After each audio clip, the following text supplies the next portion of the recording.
Hey everyone, this is Veronica. Thanks for joining me for my scent of the day video. I am going to get right to it today, and you'll know why in a second. I am wearing Armaf La Femme Eau de Parfum. This is said to be a dupe for Forbidden Games from Killian. So, very quickly, no. One is not a dupe for the other by any means. Forbidden Games by Killian has peach, it has apple, it has a nice cinnamon note, which comes through in the opening and in the middle. And then it's got this beautiful honey, vanilla, um, resinous kind of base to it that gives this some depth and complexity.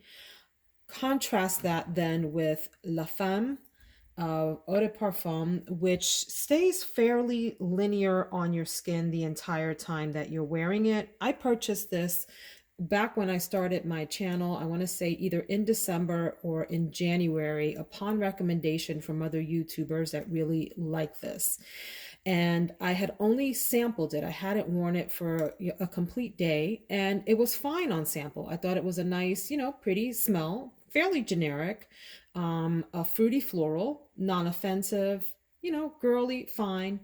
The reports were that the longevity was incredible and it's a beautiful fragrance and all of this. So I wanted to pull it out of my collection to wear today. I did go ahead and sample it last night as my scent of the night, just to be sure I would have some solid comments to give you today about this. And I have to say this, it's just okay. It's just okay. In fact, for me, there's something in here that doesn't mesh well with me.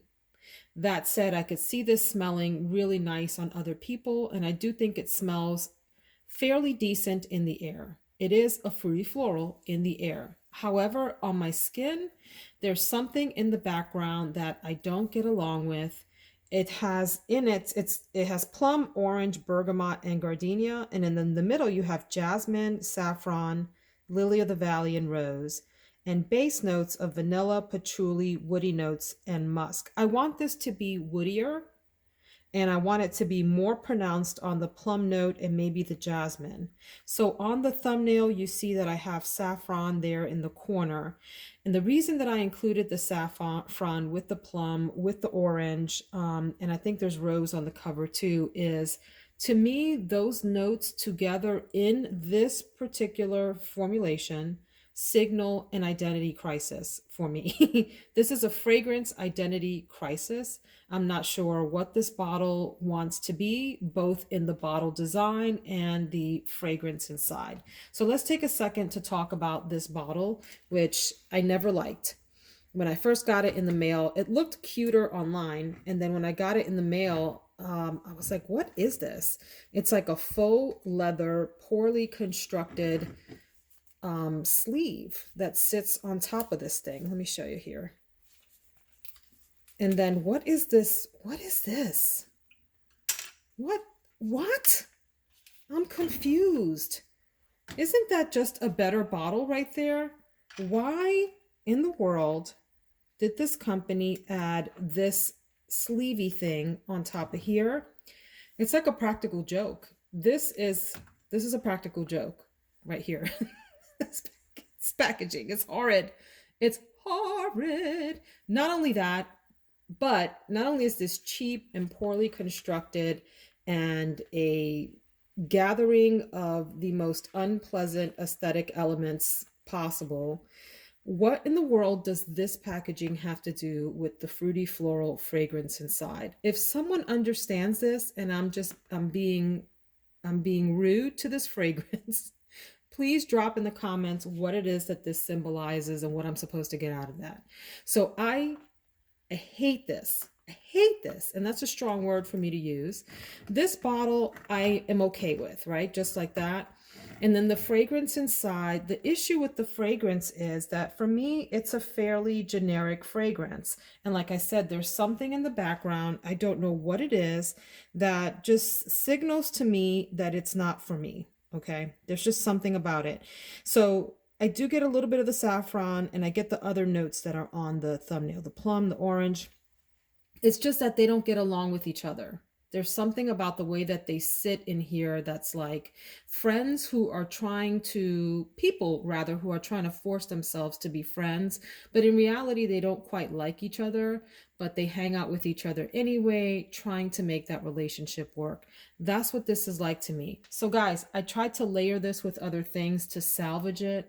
I tried to layer it with a dupe for Molecule O2, disaster. I tried to layer this with Bal de Freak, disaster. I tried to layer this with a woodier oil that I have, perfume oil, to see if I can amp that up, disaster. I tried to layer this with rose cream from Bath and Body Works, disaster, disaster, disaster. Are we seeing a theme? So I hate to say this, but this is a fragrance that is probably going to go in the bye-bye pile.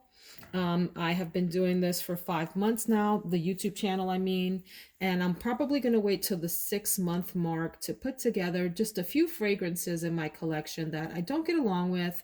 They don't suit me, they don't mesh well with me, and either sell them or give them away to other people who may like them better. There aren't that many though. So that's the thing. You guys, if you've been watching me for a while, you know I give fragrances a good solid chance. I'm okay if they're weird. I'm okay if they're not, the usual beaten path of fragrances. I'm okay if they're maybe not the best on my skin, but have some merit. This one here, I'm really trying hard to figure out what to salvage about it. And I'm having a hard time with that. I'm having a hard time. Do I think it would smell fine on someone else? Yeah. In fact, let me spray this again. I'm sniffing it on my skin right now. Yes, I'm sacrificing my smell goodness for y'all today. That's because I love y'all. I'm willing to do this for you guys. So in the air, this is fine. It's okay. It's just meh, M-E-H, okay. Okay? Nothing offensive about it. It doesn't make me turn my nose up. But when I get my nose closer to my skin, and I'm not talking about even sticking my nose right in it, I'm talking about even hovering over the skin. There's a flatness to this that I just can't get past. And it has nothing to do with the price tag. I've got a gazillion very, very inexpensive fragrances that are amazing to me. That's not it. There's just something. There's something. It's a no for my collection, and it's on the chopping block for this summer. Yeah, that's all I can say. It's like, what is it in here that I don't like? It's almost like this stale bread smell, like a stale bagel with, I don't know, peaches mixed in, but there's no peach in here. I I don't know what it is, you guys. It smells like stale bread with the rinds of melons hanging out on the counter that you have waited too long to throw away. It doesn't smell awful. No one's going to go, ew, what is that? No, but you know it's out there and you know it's supposed to go in the garbage. So I'm so sorry, Armaf. It's a no for me. We're going to have to terminate our relationship, and I'm going to delete your phone number from my cell phone, and do not come to my door or I will get a restraining order. That's it. All right, dear friends, I hope you all have a fantastic day and that you appreciate the sacrifice I have made for you so that you don't waste your little $20 to $30 or whatever this thing cost. Now, if you're interested in this, drop me a note in the comments. I will be happy to mail this thing to you. Take care.